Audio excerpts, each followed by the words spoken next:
বিয়াৰ মাত্ৰ 3 মিনিট পিছতে ডিভোৰ্স দিলে সুন্দৰী পত্নীয়ে। এক আচৰিত ঘটনা আকৌ সংঘটিত হৈছে। সচৰাচৰ আমি বিবাহ বিচ্ছেদৰ কথা সকলোৱে শুনি থাকো, কিন্তু কাৰোবাৰ যদি বিবাহ বিচ্ছেদ হয় তেন্তে মাহ বা বছৰৰ পিছত শুনো। কিন্তু এই দম্পতীৰ আচৰিত ঘটনাই জোকাৰি কৈছে সামাজিক মাধ্যম। মাত্ৰ 3 মিনিটৰ ব্যৱধান, বিবাহৰ কাৰ্য সম্পূৰ্ণ হৈছিলহে মাত্ৰ, লগে লগে ডিভোৰ্স। কিন্তু কিয় আপুনি বাৰু জানেনে আপুনি আচৰিত হৈ পৰিব। ৰ'ব, আমি আপোনালোকক জনাম গোটেই কাহিনী, যি ঘটনাই বৰ্তমান সামাজিক মাধ্যমত অতিকৈ চৰ্চিত হৈ পৰিছে। কেইবাটাও স্থানীয় সংবাদ মাধ্যমৰ লগতে ৰাষ্ট্ৰীয় পৰ্যায়ৰ সংবাদ মাধ্যমতো পোহৰ আহিছে উক্ত ঘটনা।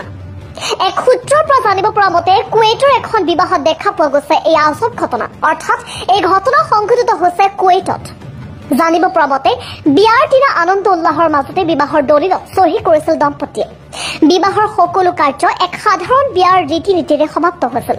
তাৰ পিছত আদালতত গৈছিল আৰু বিবাহৰ সকলো কাৰ্য সম্পূৰ্ণ হোৱাৰ পিছত আদালতত যেতিয়া বিবাহৰ দলিলত চহী কৰিব গৈছিল আৰু যেতিয়া আদালতৰ পৰা বিবাহৰ চহী কৰি উভতি অহাৰ সময়তে উজুতি খাই পৰি যায় নবিবাহিত কইনা। কইনা পৰি যোৱাৰ লগে লগে স্বামীয়ে সহযোগিতা নকৰি স্বামীয়ে ঘটালে এক আজব কাণ্ড। নবিবাহিত পত্নীগৰাকী পৰি যোৱাৰ লগে লগে নৱবিবাহিতা স্বামীগৰাকীয়ে ষ্টুপিড বুলি কৰিলে মন্তব্য। লগে লগে নবিবাহিত কইনাই খঙত অগ্নিশৰ্মা হৈ আদালততে বিবাহ বিচ্ছেদৰ আবেদন জনায়, যাৰ ব্যৱধান আছিল মাত্ৰ 3 মিনিট সময়।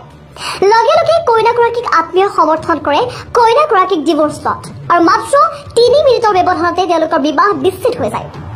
উল্লেখ্য যে কেৱল মাত্ৰ নবিবাহিত কইনাগৰাকী পৰি যোৱাৰ লগে লগে তাই সহযোগিতা নকৰাৰ পৰিৱৰ্তে, অৰ্থাৎ তাই উজুতি খাই মাটিত পৰি যোৱাৰ লগে লগে তাইক সহযোগিতা কৰাৰ পৰিৱৰ্তে স্বামী কৰিছিল ষ্টুপিড বুলি মন্তব্য। অৰ্থাৎ ষ্টুপিড বুলি মন্তব্য কৰাৰ লগে লগে কইনাক খঙত অগ্নিশৰ্মা হৈ কইনাগৰাকীৰ আত্মীয়সকলৰ সমৰ্থনত কইনাগৰাকীয়ে বিবাহ বিচ্ছেদৰ সিদ্ধান্ত লৈছিল, আৰু লগে লগে মাত্ৰ 3 মিনিট সময়ৰ ব্যৱধান হৈ গ'ল তেওঁলোকৰ বিবাহ বিচ্ছেদ।